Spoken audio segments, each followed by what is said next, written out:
Umut Kervanı İnsan Yardım Vakfı olarak dünyanın en fakir bir ülkesi Burundi'deyiz. Çalışmalarımız tüm hızıyla devam ediyor.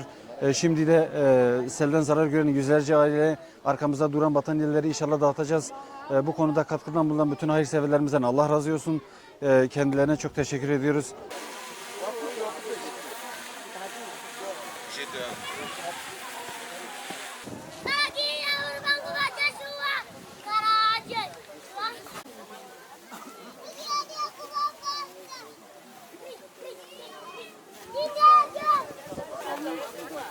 Monsieur.